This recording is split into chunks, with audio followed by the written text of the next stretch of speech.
Right then, let's go on. There's no rush, by the way. I mentioned that before, but I'll say it again.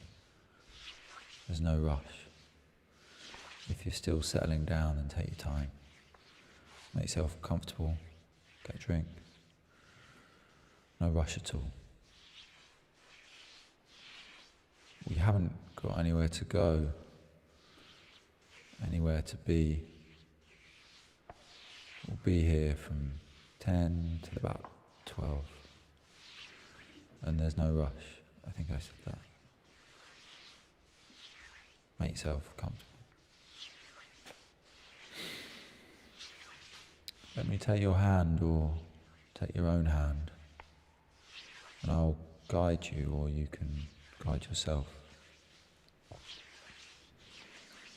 through some thoughts and feelings, words and images about power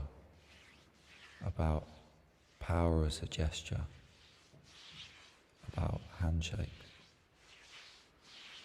Just to say, this is as much attention as I need, more or less. Whatever you'll give me, I don't mind. Whatever you've already given me. If you need to listen to every word, or every other word, or every few words, I don't mind. I'll just be here, like this, talking for a while. If you need to be close to the screen, or have it further away, or even have it at the edge of your vision or out of sight in the corner of the room, I don't mind. I'll just be here. We're starting now. This is us starting. This is beginning. By the way, there's no need to feel embarrassed. There's no need to feel ashamed. Not on my behalf, and certainly not on yours. Remember, your camera's off. I'm visible and on show, but I can't see you, and that's half the battle right there. You can see me, you can hear me. In a way, you're in a perfect position to make a judgment on what's happening. But it's unnecessary. Look around you. It's no longer required. Let's not worry about our relative positions or roles, our places in the queue, our rungs on the ladder. Not tonight. Let's forget that. Let's pretend we've died and we're in a kind of pleasantly furnished, comfortably lit holding area. Neutral walls, houseplants. We feel similar, we feel kind of the same. We look at our hands if we have them, and they're still attached to our arms if we have them. And we still have a face as far as we can tell.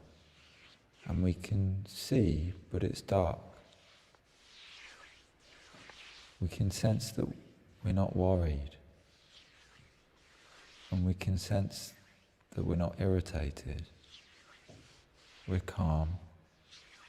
There are other people with us, but they're somewhere else. And we're quiet. We're attentive. We're noticing things without passing judgment on the things we're noticing.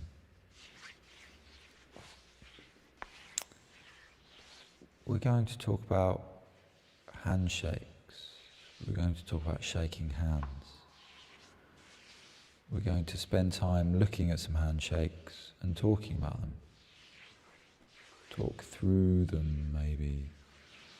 That's all. There's no rush. We can take our time. Got nowhere to go, nowhere to be.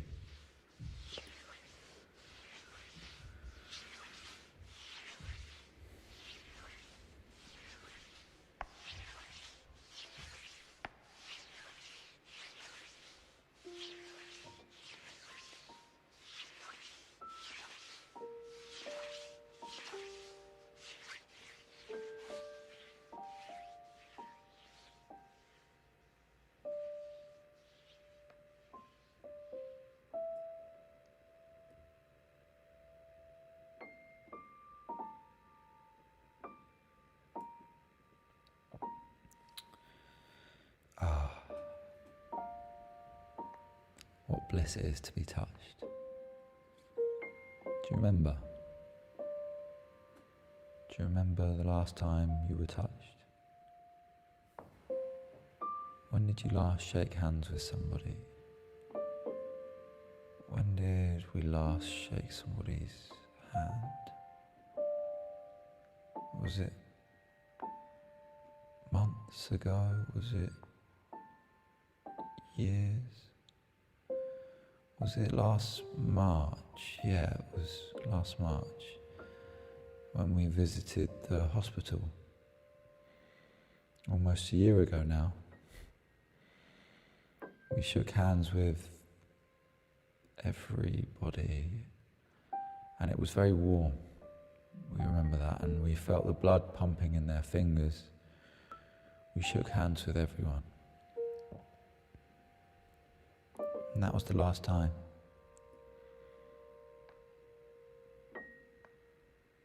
Touched and grasped and felt and held.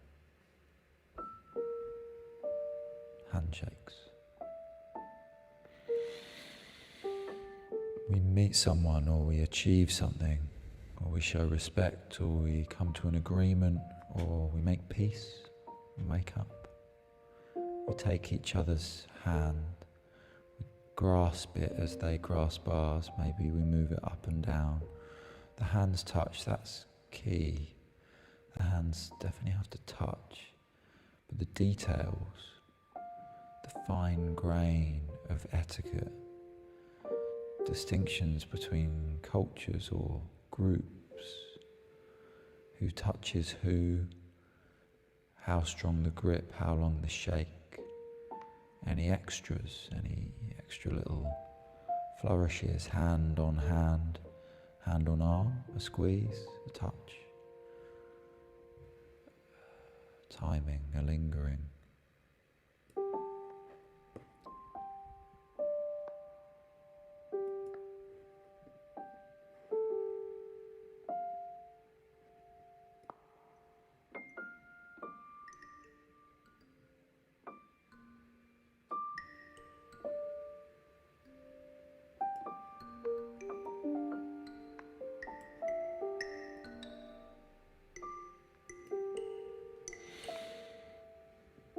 Context. What is the context for a handshake? What's the context for a gust of wind? What is the context for the distant sounds of a children's playground? What's the context for falling asleep in the back of a car? What's the context for the dull pain in your lower back, or your hip? What's the context for the condensation on the inside of your windows?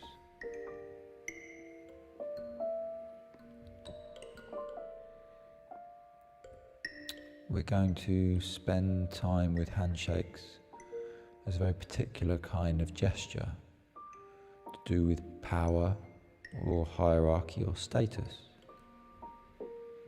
In a way, handshakes can be understood as a metaphor for status, but not like a metaphor in poetry where they're understood as clever embellishments or beautiful forms of describing things or alluding to things. Here the metaphor is a gesture, and it's a kind of understanding through this non-literal language of the handshake. Metaphor, as I'm talking about it here, doesn't allude to knowledge elsewhere, but rather constitutes understanding as it takes place.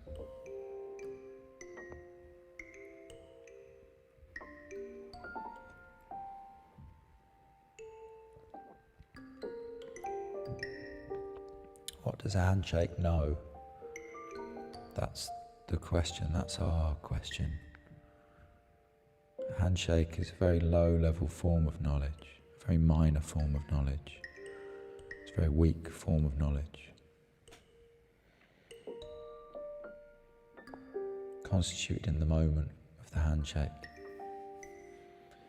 If it is knowledge, and that's what we're saying it is, then it's haptic knowledge, knowledge held in the hands. A handshake knows that the other person is close enough to shake hands. A handshake knows that the other person has a hand free to shake, perhaps because they aren't carrying anything, or they've put down whatever they were carrying in order to shake hands. Traditionally, almost mythically, the handshake was understood to know that the other person wasn't carrying a weapon or has put aside their weapon. And therefore, and this is something we'll come back to a number of times, the handshake knows that while shaking hands there won't be any other physical contact. It's a kind of touch that precludes other touch. No fighting, no pushing, no raising of fists.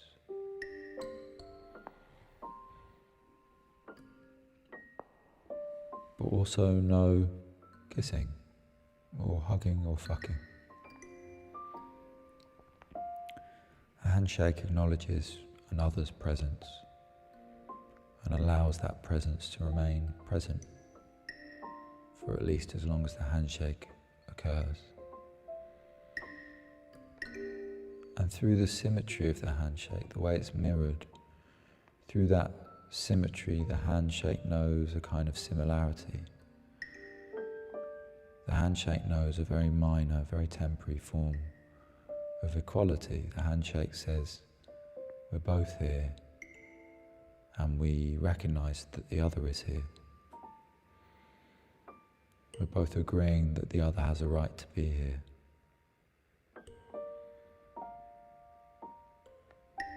The handshake knows that the other has a hand to shake, and that the other knows what a handshake is. That they agree to the handshake and know the knowledge that it constitutes.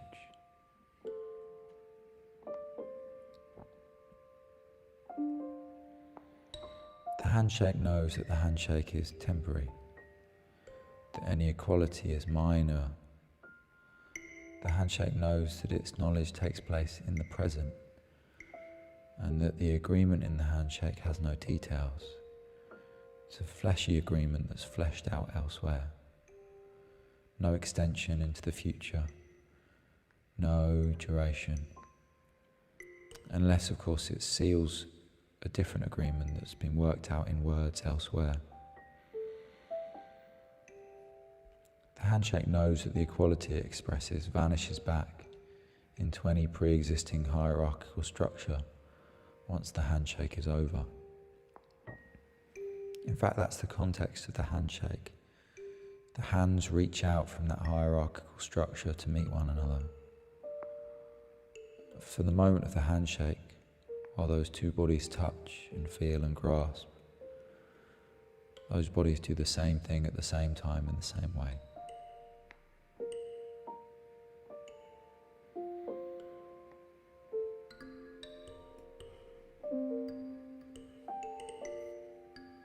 So the handshake is a gestural metaphor, and it's a metaphor of power.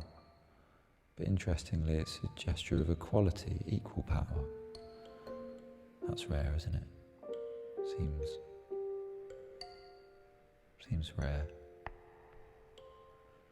This equality, as I said, is temporary, and the handshake takes place within the context of larger hierarchies, in which people are of different statuses, superior and inferior to one another,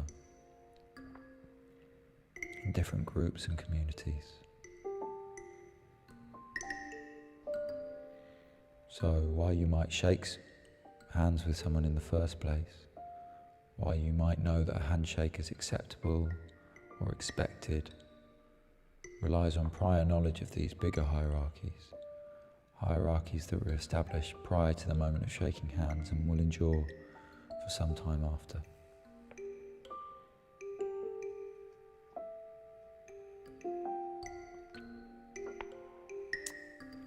But though ultimately it might confer status on an inferior for their superior to shake their hand. The important thing to remember is that in the moment of the handshake, we're equal. The handshake itself does not have a superior or inferior. That's knowledge that's contained in the handshake. The hands are side by side, moving together, relating to each other through similarity, symmetry. In fact, the equality of the handshake, the way it doesn't express the superiority of the superior person, nor the inferiority of the inferior party, is partly what honours the inferior person in the wider context. The handshake knows only what it knows, but that simple knowledge is interpreted by the handshaker, translated out of the embodied knowledge of the handshake into the formalised, implicit and explicit knowledge of power and status.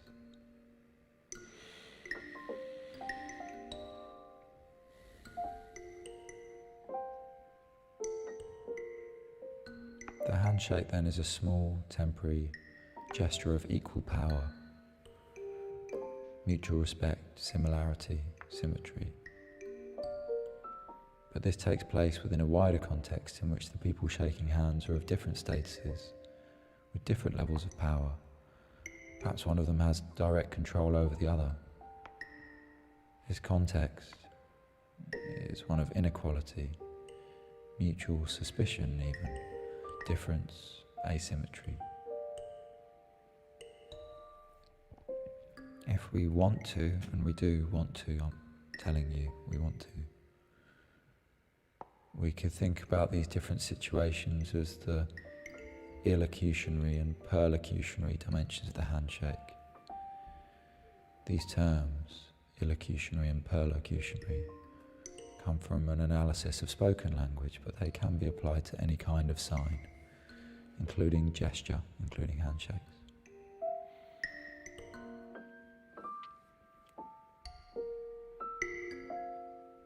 In language, the illocutionary effects are contained in the words themselves. So if I say hello, if we say hello, the word has a particular force, which is that of a greeting. Hello.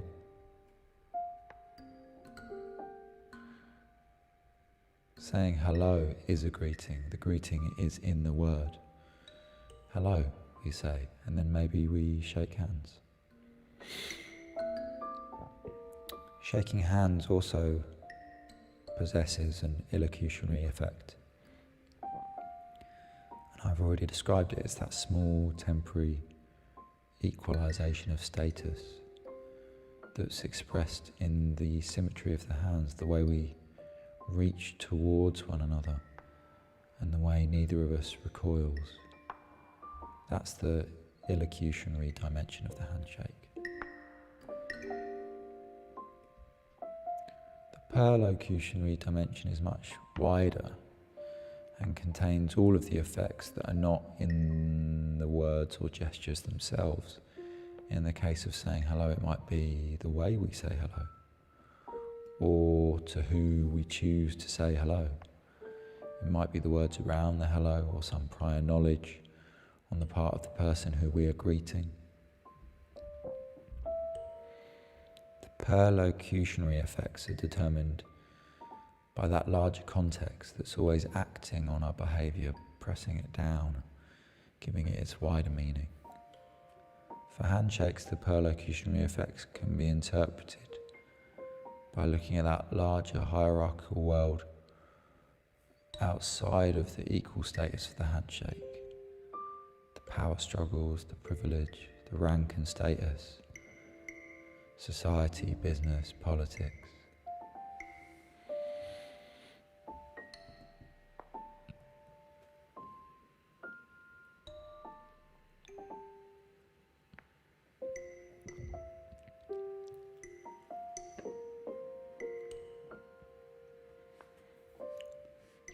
Most of the time, the illocutionary effects for the handshake are the same from handshake to handshake.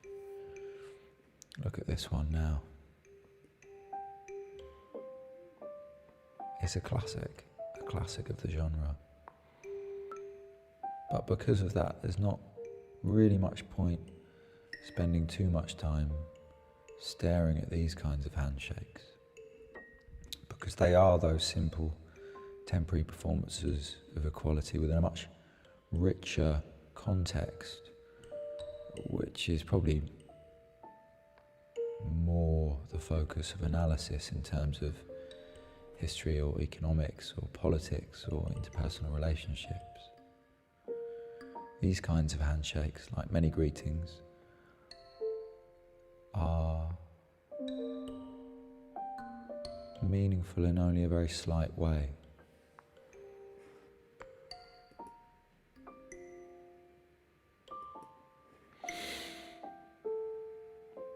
But sometimes people try to force the perlocutionary into the illocutionary.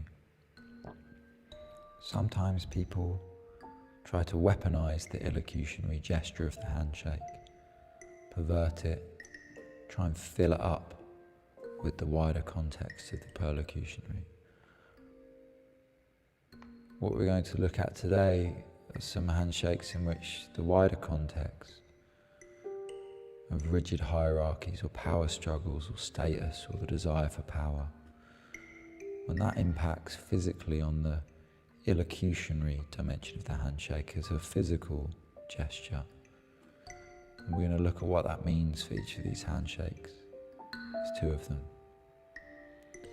And the kind of knowledge that gets embodied in those handshakes.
These are all handshakes by the last President of the United States, Donald Trump. They all, in different ways, illustrate the peculiar handshake technique associated with Trump.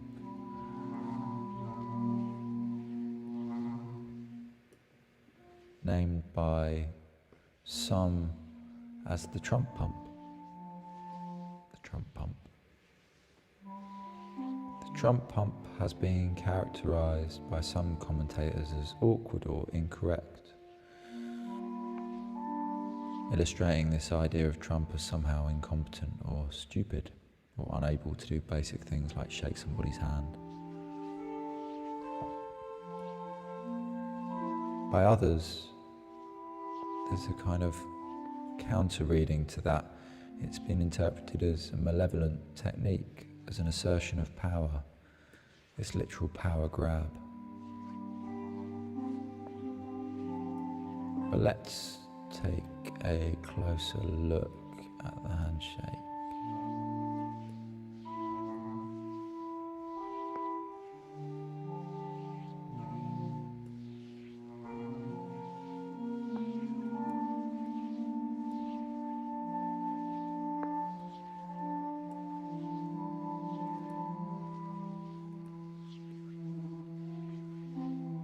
far as I can see, what they call the Trump pump could be more accurately described as a jerk.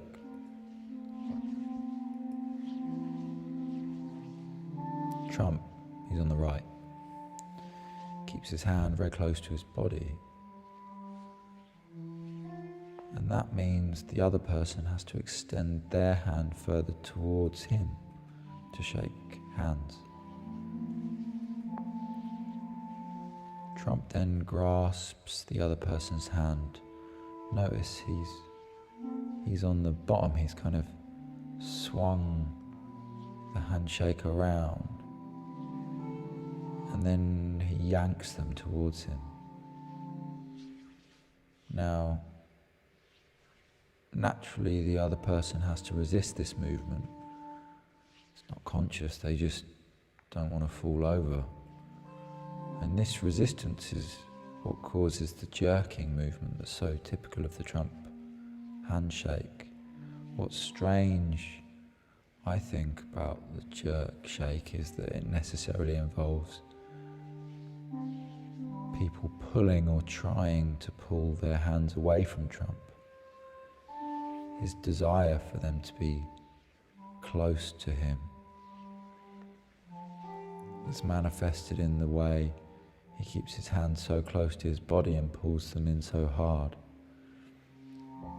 But this is what causes them to have to pull away.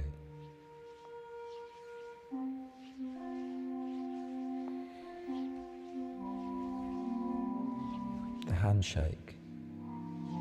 The handshake is a gesture of equality,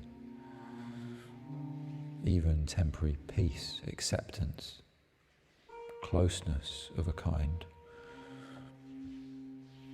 almost an indexical closeness. To shake someone's hand is to demonstrate exactly how close you are to this person.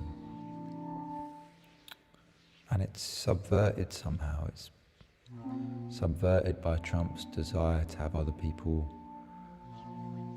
closer, too close, maybe even impossibly close. Like someone who mistakes a word for a thing, a description for an action. Trump's handshake has mistaken similarity for sameness.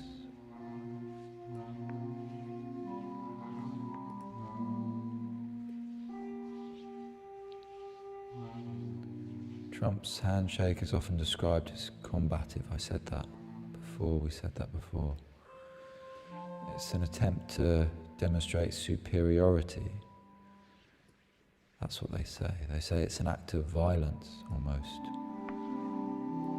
Perhaps it is.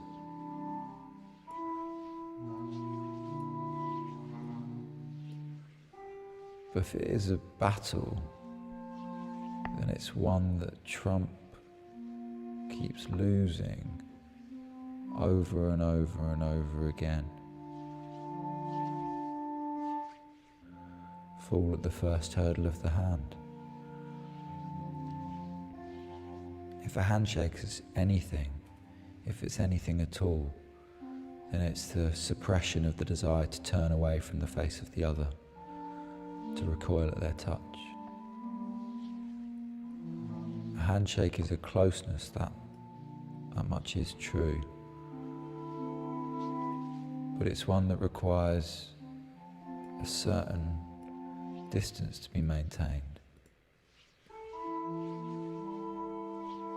To try and collapse that distance is to collapse the handshake. The possibilities of a handshake are limited. A handshake doesn't make someone like you or make someone love you. A handshake cannot make someone know you and accept you for who you are or who you think you are. And though it's true for the moment of the handshake legitimizes your co-presence. This is, as we said, temporary. The handshake can't ensure future respect or future equality or the future legitimization of presence.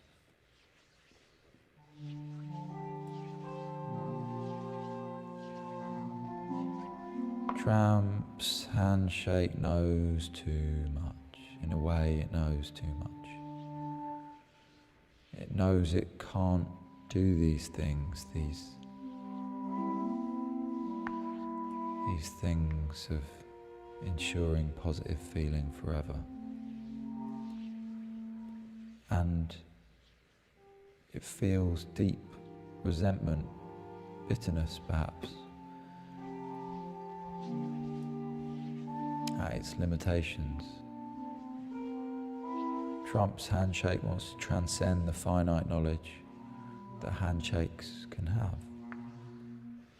Trump's handshake wants to enter the unbounded realm of expression that it believes lies elsewhere beyond the walls that it encounters everywhere, the barriers that people build. Trump's handshake wants everything all at once, forever. But what does Trump's handshake really know if it doesn't know these infinite unbounded things? Well, it knows shame, and it knows embarrassment, and it knows refusal. Trump's handshake meets disgust. Maybe not disgust, maybe just disconcertment, maybe even just disdain. That's the irony. We were looking for irony, which we weren't looking for irony, but we've got it, so there you go. And that's the irony. Trump's handshake wants more and receives less. It wants to grow but is held down. It wants to rush on but is held back. It wants to have everything and instead gets nothing. Though it does have this knowledge, but it's of this negative kind, the knowledge of refusal. Trump's handshake wants to know more than a handshake can know, and because of this, it doesn't know what a handshake should know.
This is number 2.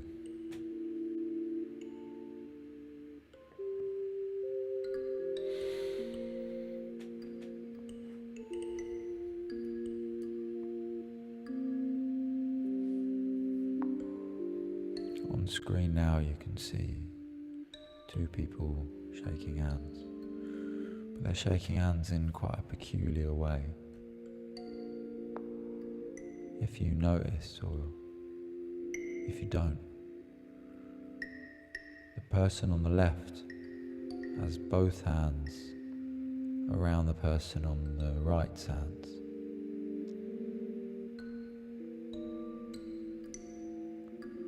Then the person on the right goes in with their other hand. That equalises the number of hands. That's this symmetry, right? It's this mirroring that's happening, this belief that handshake is about similarity. And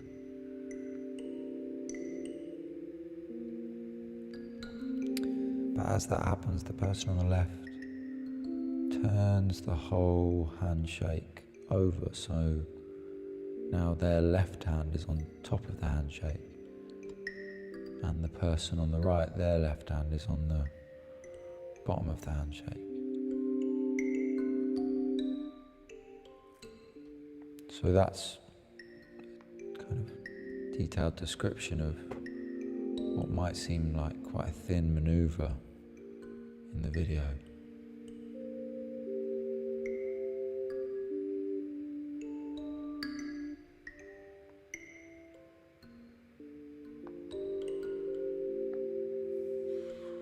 In business terms, it's an iteration of what's called the glove. The glove is a handshake where one person uses both hands to enclose the one of the other. Here, of course, we've got a double glove, but it's different because in the double glove, all the hands would be at the same level. They'd be side by side, racked up like fish fingers. But here you've got one glove above and one glove below. One glove up, one glove down. One glove superior, one subordinate.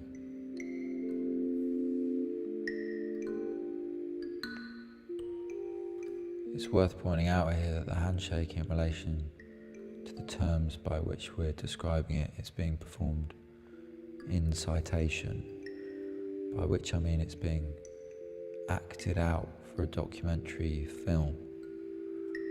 The person on the left, remember this, it's important.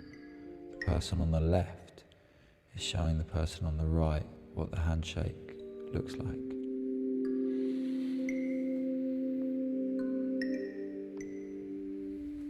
So the person on the right wants to know what the handshake is, and the person on the left is telling them what the handshake is by shaking their hand.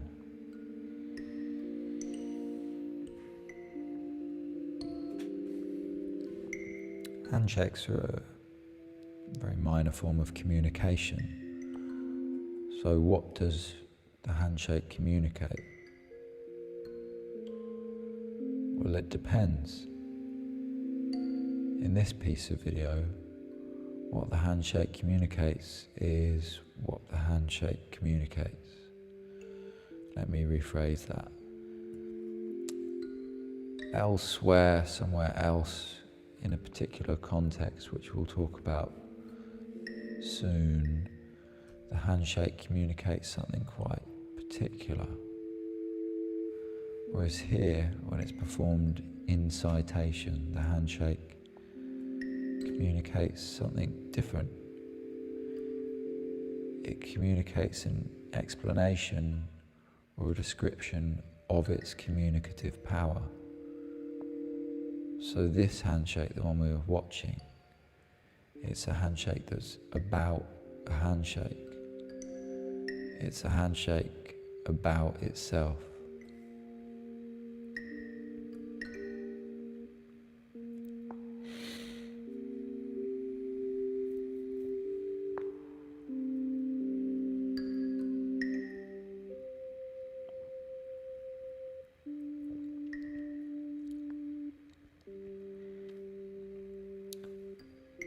So this piece of footage is from a documentary about a group called NXIVM, that's NXIVM, NXIVM. The V is the U. NXIVM was an executive training program, a kind of self-help or self-improvement program that was really a front for a multi-level marketing scheme that was itself a front for a sex cult. But this handshake, the handshake explaining itself in this piece of footage, is right on the surface of these things. It's on the edge. It's almost innocent of the crimes committed by the hands of the person who invented it, and they were many. But this handshake is at the edge, it's on the surface. This handshake is a greeting like many handshakes, but it's a greeting of a peculiar kind. It's kind of a question.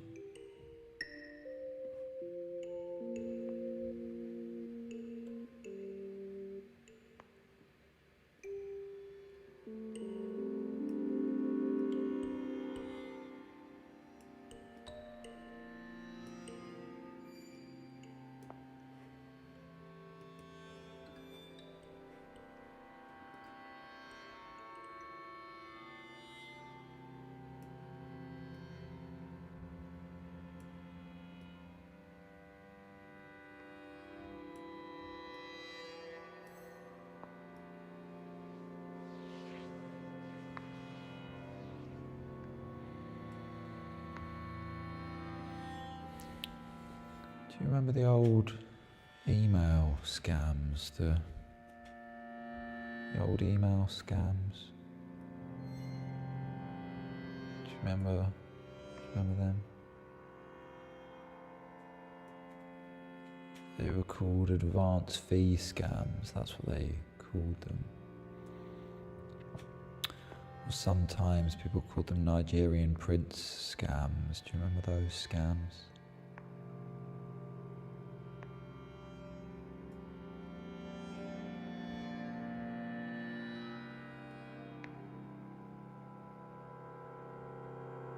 They're not always from Nigeria, but they're often from elsewhere, from somewhere else, somewhere other to where you are. It makes no difference where you are, but the email always comes from another place, another place. The scam is so simple and translucent and thin, and you probably all know it. We certainly know it. The scam says that the person has a lot of money and the person needs someone to help them transfer their money out of their country and into your country. And they say if they can put the money in your bank account and they can trust you, they have to trust you not to steal it, and in fact give them back their money minus your fee. Then you can come to some kind of agreement on what that fee will be. But the scam part is, I mean it's all scam, but this is the bit where they try and take your money, is that they first need to test that your account's working and that their account's working. So you need to put some of your money into their account. Nothing, like £1,000, like nothing. Because they're going to put about £1 million in your account, and this one £32 million. So to test it, just put in 1,000 or whatever, some money to test it. But the scam part is, well, it's all scam really, but the scam part is that when you give them that money, the test money, then they just take the money and then they disappear. They don't even wave goodbye. The scam's a scam. And people see through it for the most part. Some people studied the scam because the scam had been around for so long, and they wondered why over the years the scammers had kept things so simple. They never changed the scam. They didn't update the scam so that people didn't know, so that people couldn't tell just through the first email that a scam was happening. Not only is the conceit paper thin, but often the scam is full of spelling mistakes and grammar issues. And it was a question people often ask with errors. Why don't they correct the spelling of the words? If they're posing as an accountant, just run a spell check.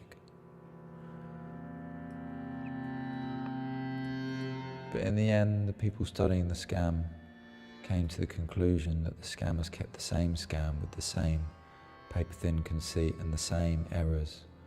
They kept them on purpose. It wasn't a mistake, it wasn't a failure to update their working practices. The scammers wanted to filter out anyone who might become suspicious at a later date. Sure, said the scammers, if we change the details and fix the spelling mistakes, maybe we'd fool a few more people at this first stage, the stage of believing the first email. But the scam's not a one email scam, it's a multiple email scam. It might involve phone calls, bank transfers, responding to questions, hesitations, quelling the hesitations, answering the questions.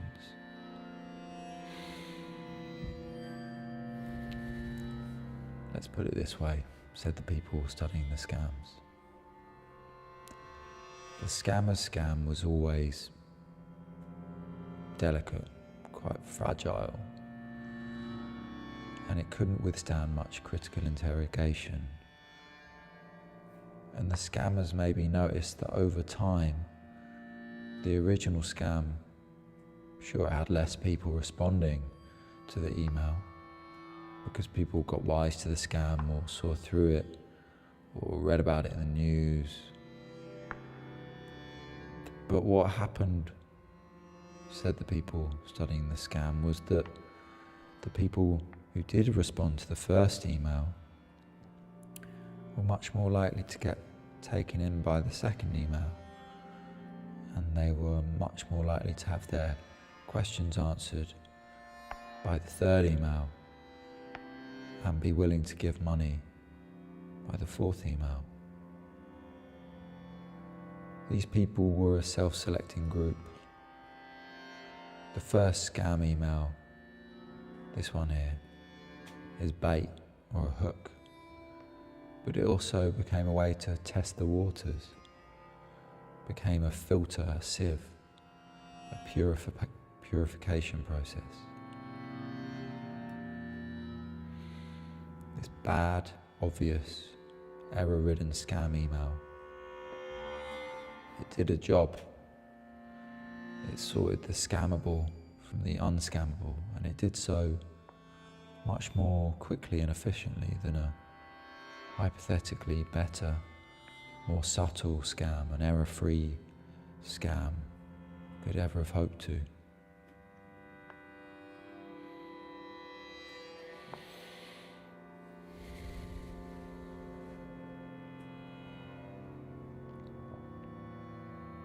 Scam email didn't have to and could never hope to fool everybody who read it.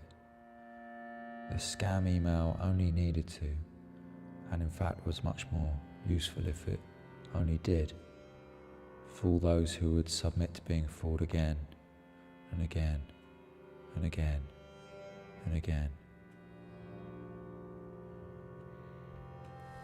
The scam email in its degraded, disproved, error-riddled form asked a question,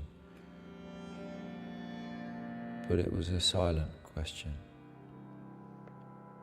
hidden underneath the questions it asked in the words of the scam. And the silent question was, will you submit?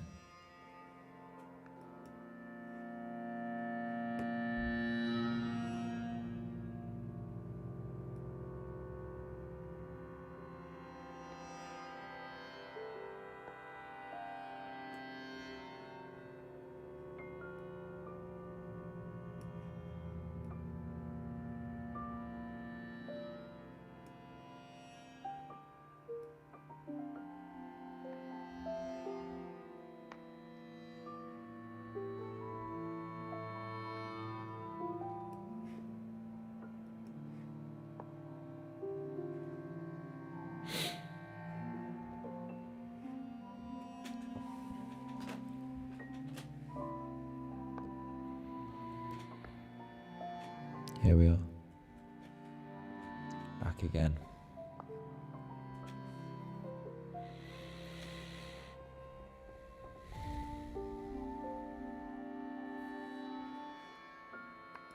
Let's look at this handshake again. This is the one we're looking at.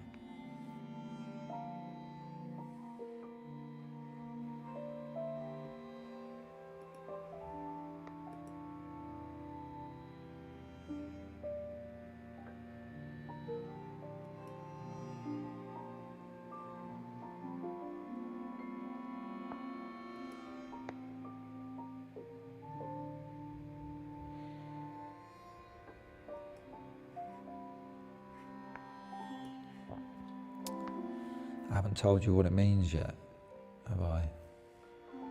But that can wait. There's no rush. That's what we said, didn't we? All the way back at the beginning, that we had time, that we would make time. Didn't we say that? I didn't make you sign a contract. There's no need for that kind of agreement. But we did have an agreement. We understood one another. No one here is a victim, and no one's done anything wrong. And I want us to remember that. I made time for you, and you made time for me. Let's remember that. Let's go on.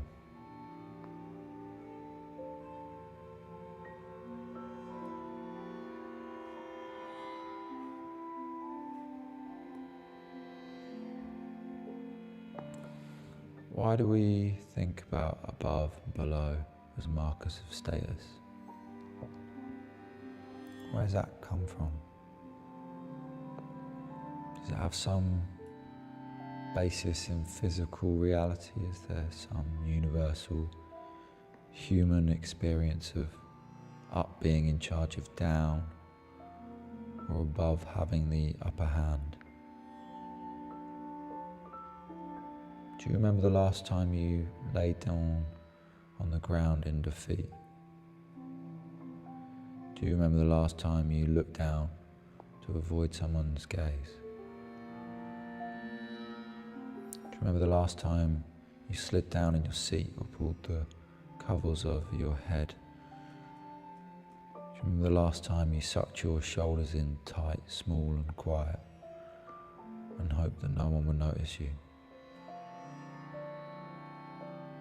Why do we think of ourselves as above or below other people? Why do we look up to people or look down on people?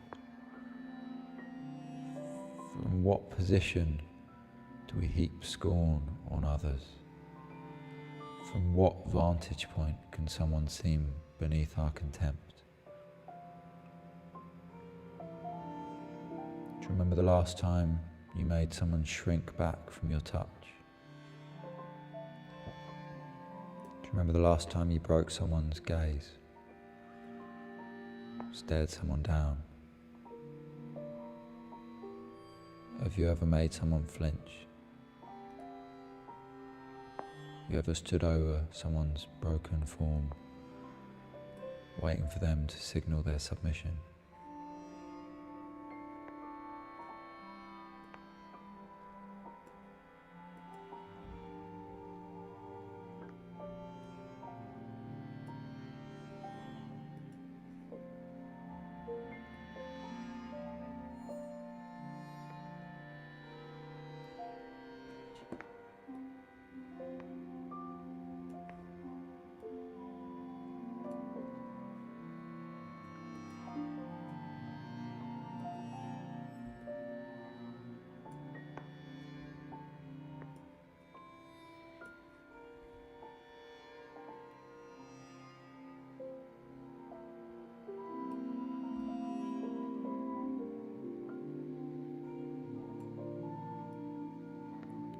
Multi-level marketing schemes.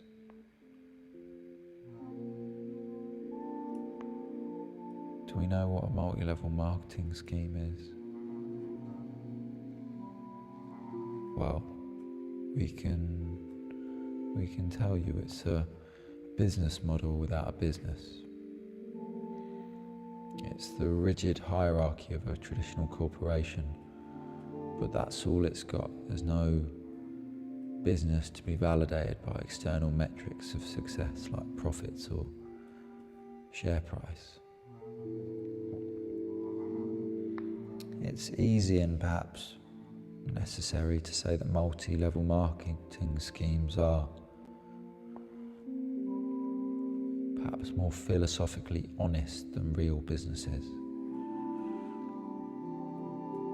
Instead of appealing to the values of markets for their validation, the multi-level marketing scheme is validated on its own terms.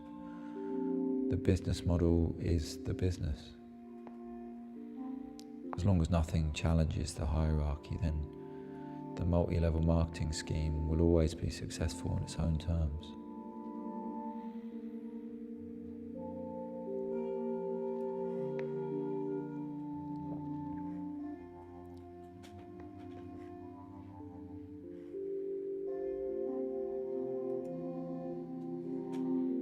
When we shake someone's hand, it also means we're close enough to touch them. We're in touching distance of their hands and also the rest of their body, presumably.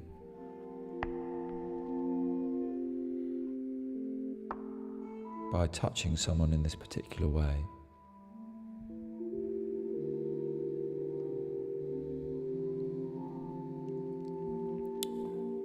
we also turn down the possibility of touching them in a different way. When we shake hands, we're close and we're reaching closer.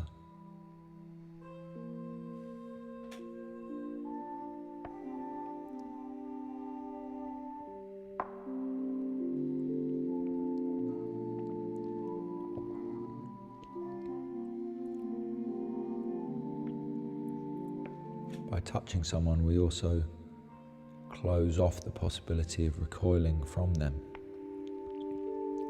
from moving away in a performance of disgust or fear or outrage.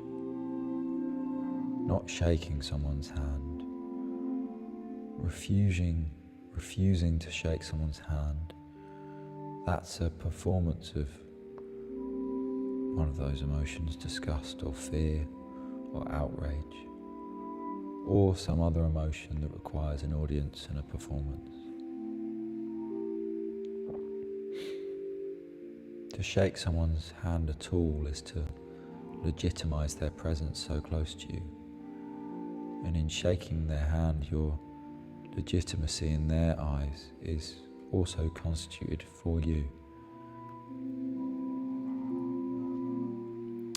Even if they had to overcome or suppress their desire to recoil at your touch, that overcoming or suppression between your bodies in the form of the handshake. So that repression or overcoming or suppression, that is what jointly legitimizes your co-presence in the same space. Handshakes in this form are performances for a triple audience, for one handshaker, two handshakers, and three, this easily pleased audience of onlookers, real or imagined, who were always placated by this simple act of shaking hands. Think of a fight or an argument between siblings or friends, children, teenagers maybe. That demand to shake hands and publicly perform an act of legitimizing co-presence for an audience of parents or peers or teachers. Partly in the belief that it will heal the wounds between the handshakers, but also partly so that the audience can walk away from any remaining antagonism. It's this agreement that's important. this idea that you've agreed on something. This handshake is different. This handshake is one you don't walk away from. You have to learn to do it. It's not a handshake that's widely known. It's not a cultural thing. It's not from one country or area. It's the handshake of a very small group of people. And if you want to be part of this group, you have to learn the handshake.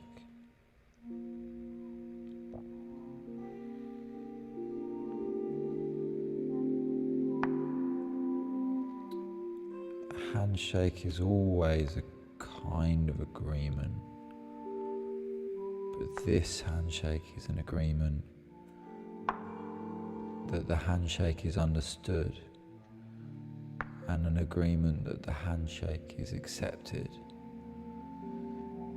And it's an agreement that you will submit to the handshake and all that the handshake entails.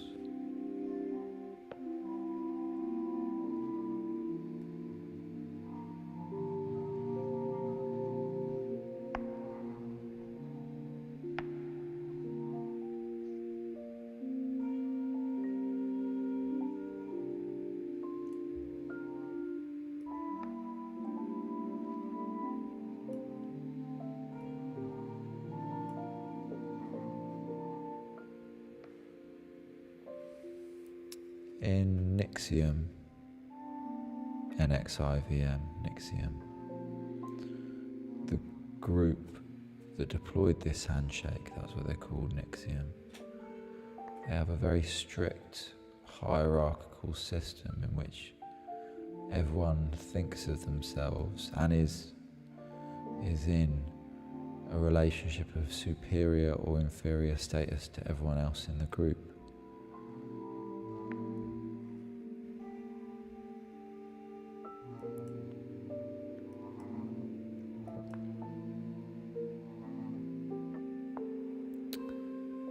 These superior and inferior statuses are made visible through aesthetic markers like these scarves.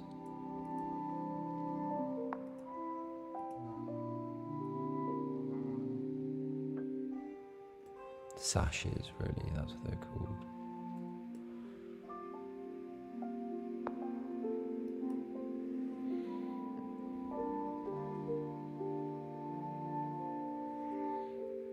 In this clip, the subtitle says, when you get the white sash, you're a student.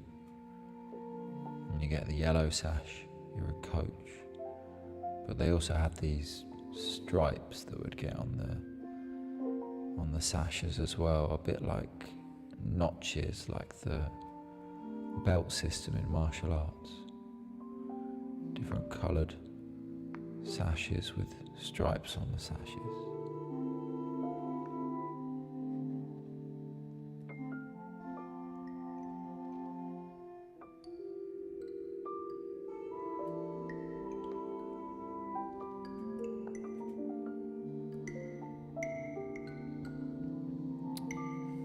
Sashes are a system laid out in a language of colours.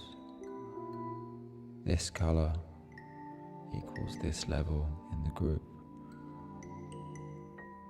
This colour equals this tier, this step, this rung of the ladder.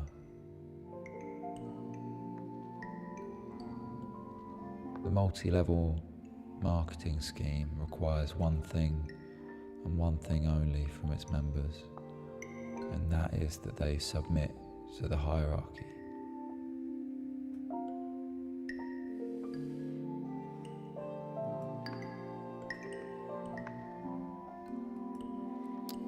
Now, what's interesting about the language of Nixium, and that's whether it's spoken or written language, or visual and gestural language, is that the meaning of individual units of language,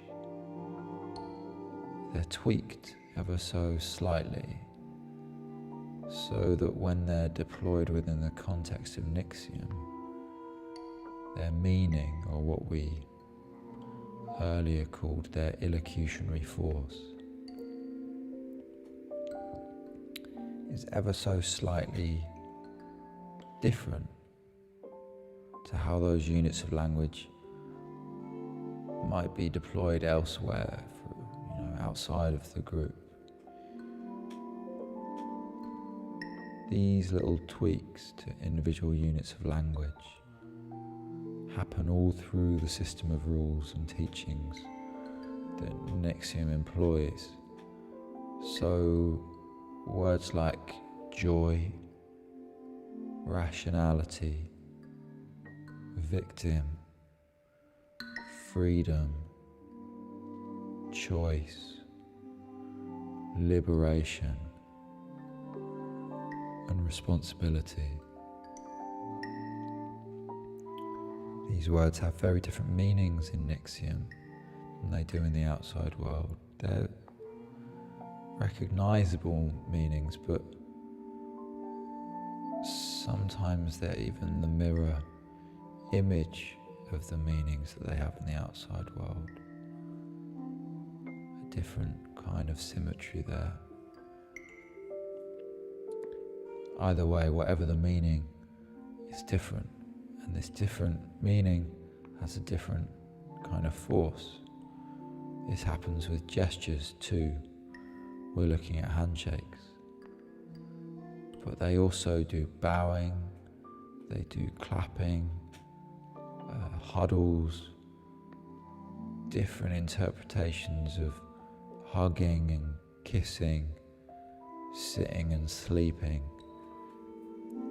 like sitting cross-legged, sleeping on the floor, sitting in front or behind of people. Even the act of sex eventually came to have a different illocutionary force within Nixium.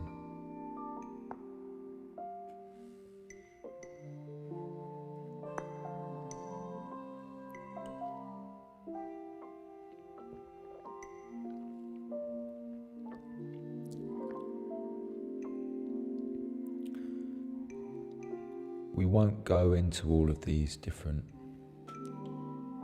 units of language and words and actions and gestures here.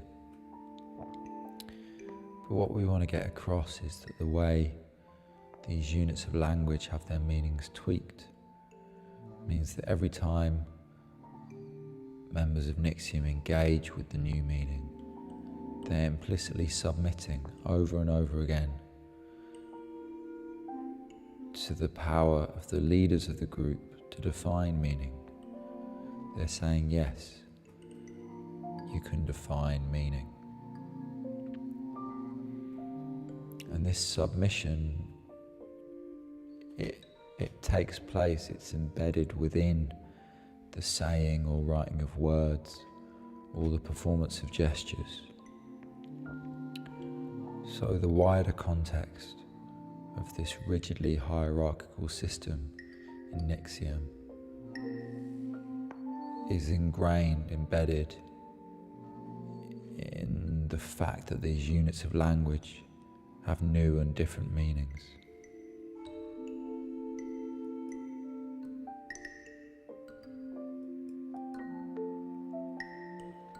The perlocutionary domain bears down on the illocutionary and makes it anew.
handshake, the one on the screen,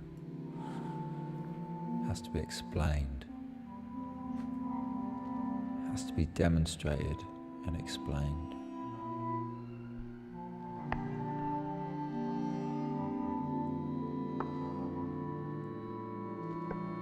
Every time a new member joins the group, someone has to sit them down and show them the handshake. And when the person joins, they necessarily join on the lowest level, step onto the lowest rung. They're the lowest status, the most inferior. And to step onto that rung, they have to submit to the handshake.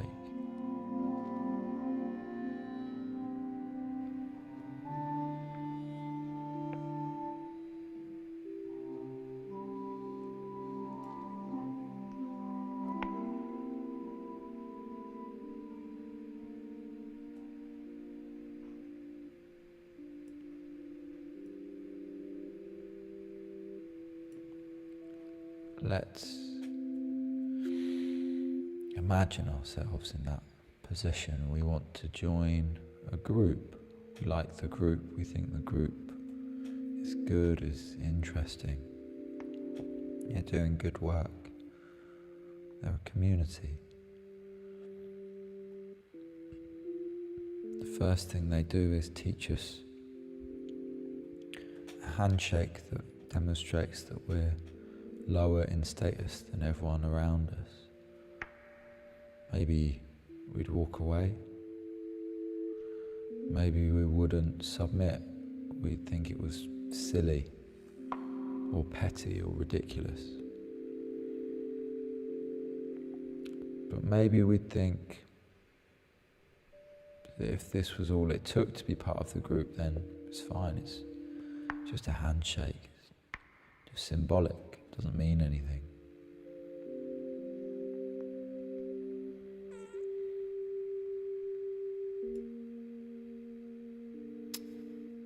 By submitting to this handshake, by agreeing that this is how the group shakes hands, and submitting to shake hands in this way with members of the group, we become part of the group. And we also agree and understand and constitute where we are in the hierarchy of the group.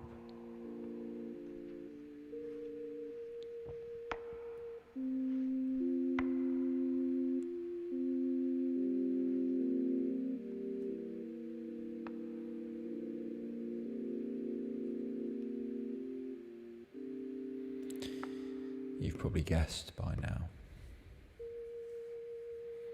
though we never really said, did we? It's the higher ranked members of the group.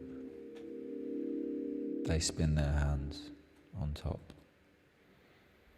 And it's the lower ranked members of the group who submit to their hands being spun underneath. Active above, passive below. Superior, inferior, imperative, subordinate, domination, submission, master and slave.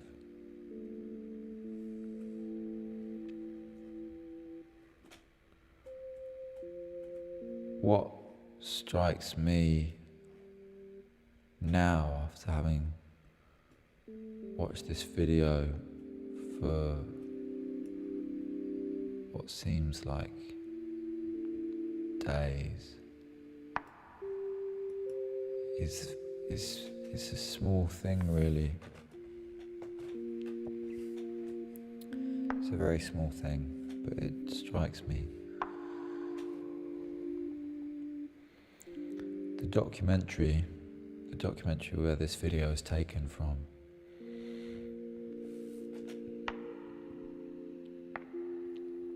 it's about someone who's left the group. someone who's left next to him, someone who officially and literally no longer submits to the hierarchy.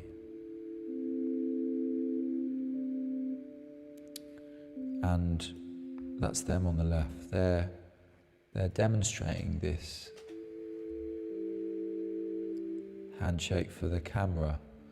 They're not undercover in the group, or this isn't footage from the group. This is them in an interview room talking about the handshake, and she's demonstrating the handshake to the interviewer.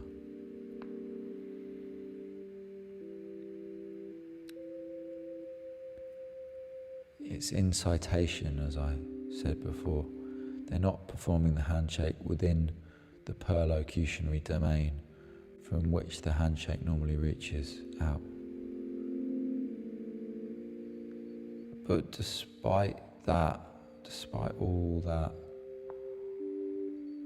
when they perform the handshake, when they demonstrate the handshake, when they explain it, they still spin the handshake so that their hands are on top. Their hands are above the hands of the interviewer.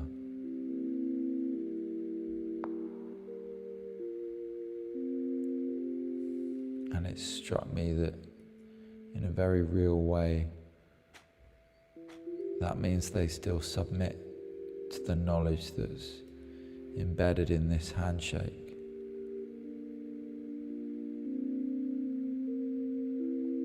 This knowledge is that hierarchy is everywhere, in all things. Its hierarchy is a naturalized form of being. Hierarchy is an ontological state. And the knowledge is that we must remain on top at all costs. We must always strive to be superior, to dominate, to be in control, and to retain power over others.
haptic knowledge,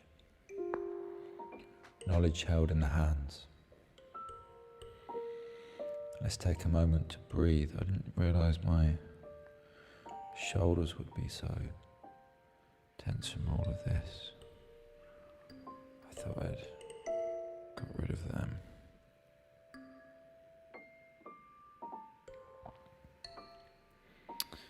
We're on the home straight. It's all downhill from here. We can see the end. What is the end? Is it when we achieve some goal we set out all those many minutes ago, which may as well be a lifetime now? Can you remember what we agreed? Did we say we were going to do something? Perform some action? What were the metrics? Qualitative, maybe some mystical or esoteric function we were supposed to work through, or some affective state we were going to generate. Maybe that was it, some emotion, some feeling, yeah, that's it. The feeling of having understood something, which is distinct from understanding itself.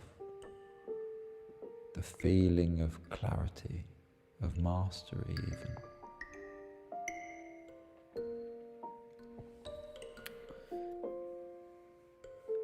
But how does this feeling work?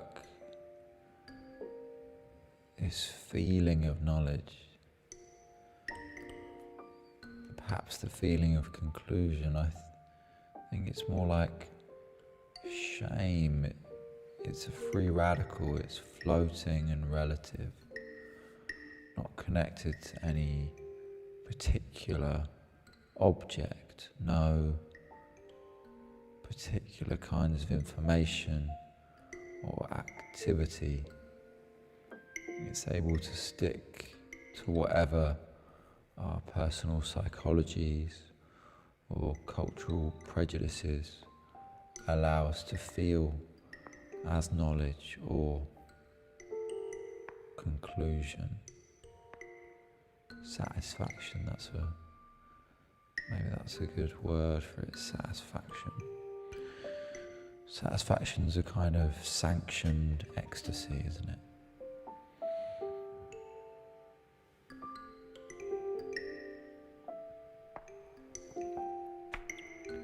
Satisfaction at having worked at something, having spent our time, having given over labour, having produced something, knowledge, material value, produced something. That's what satisfaction is. So having said all this, and we have saying for the last hour and a half, all of this, what was the value in saying all of this? Did we learn about handshakes? Did we understand gesture? Did we comprehend metaphor? Did we gain mastery over power?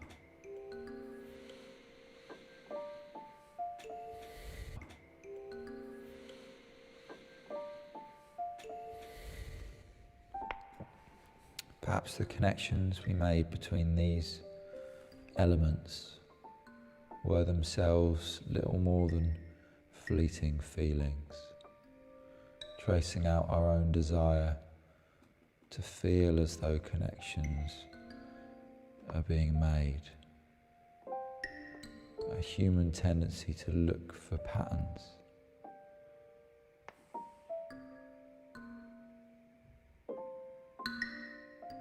But then maybe the things themselves, which once scrutinised, begin to ambiguate, the distinctions between symbolism and literal meaning, constitutive descriptive language and perlocutionary effects, actions that seem to be performatives and actions that seem to just be actions.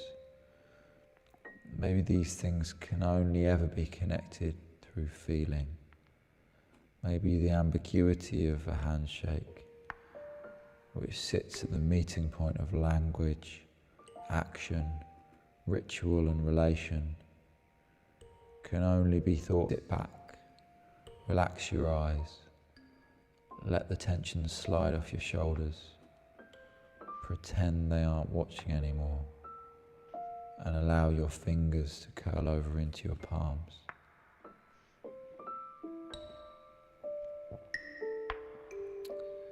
Let me put it this way.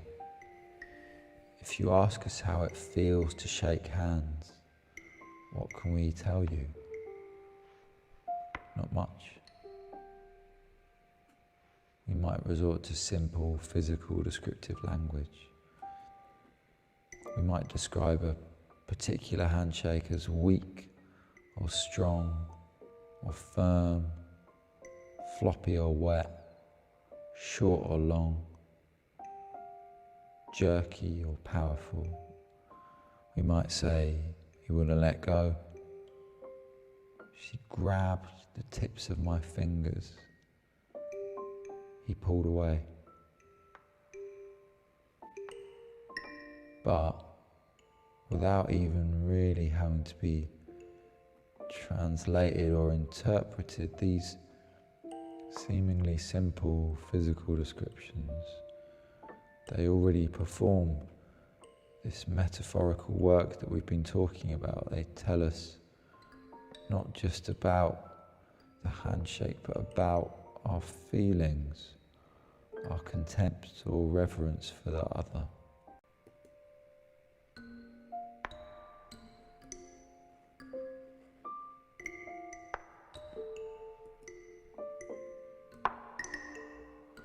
These small but real for us.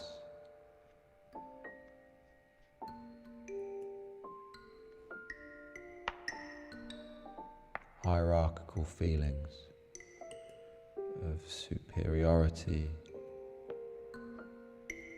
inferiority, equality.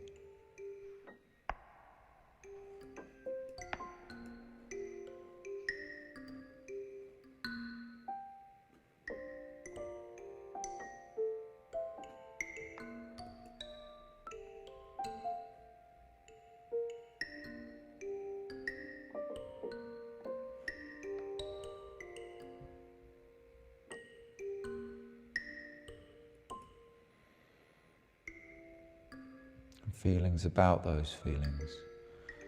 Anger at being snubbed, relief at being acknowledged, and whoosh, there we are again, back up in the clouds, thinking about power as a quality or a feature of certain people or groups, people with power, powerful people, having power.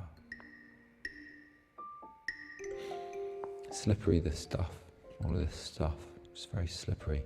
It's hard to grasp, and that's why we wanted to try and get to grips with it in the first place. We stuck with the handshakes for longer, didn't we? That's what we did. We tried to stay on the surface of the shake. Even as we went back and forth amongst the shakers, in and out of the hands, around and to the sides of the fingers, looking for details, contextual information, ways of sneaking up on the handshake, shaking it down and seeing what it knows. Our approach was aesthetic. It dealt with how things appear and it only assumes knowledge of these appearances and about these appearances. Ours is a weak theory, as all theories of affect tend to be, or should be. To connect things through feeling, through tone, and to try to communicate the effective qualities of those things is to form up a hesitant, descriptive, temporary kind of knowledge.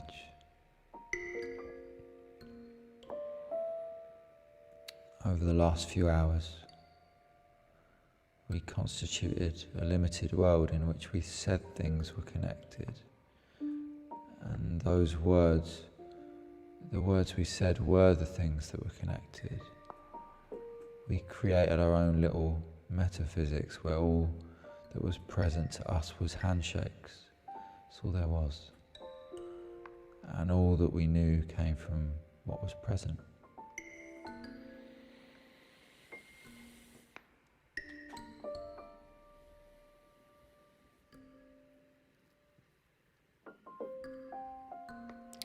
From this small glossary of gesture, we assembled a set of feelings and intuitions.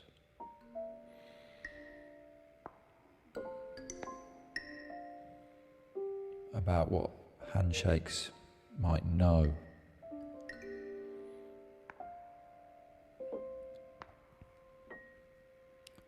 What handshakes might know and in what context that knowledge takes place. And we thought about how that bigger context, that perlocutionary domain, can impact on the physical form and force of the handshake, that illocutionary domain. And we thought about what that means for the knowledge contained at the level of the hand. And over the course of this evening, those connections, maybe they did start to feel more solid, more material than emotional, and maybe now or just before right now we could have spoken about them as if they'd congealed into permanent form, into cables or ropes and pulleys, wires, gears, metals and plastics, microchips and batteries, algorithms, orders, directions, firm nods and shakes of the head, trust, confidence, quiet agreement. But once we disband, once my voice goes quiet and the screen goes dark, it's no longer this evening, but tomorrow. And tomorrow is different to today. This was today, and that will be tomorrow. This was this, and that will be that. Tomorrow, those connections, they'll just be memories of words. And the strong, stable, enduring knowledge that we felt, we'd established here, will reveal itself, rightly so. It will reveal itself as having been temporary, weak, and dissolute.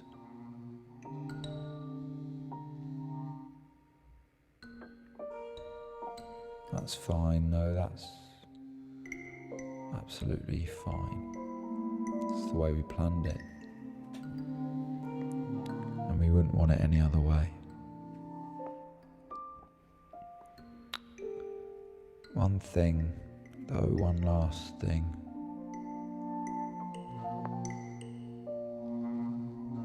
My bet is that tomorrow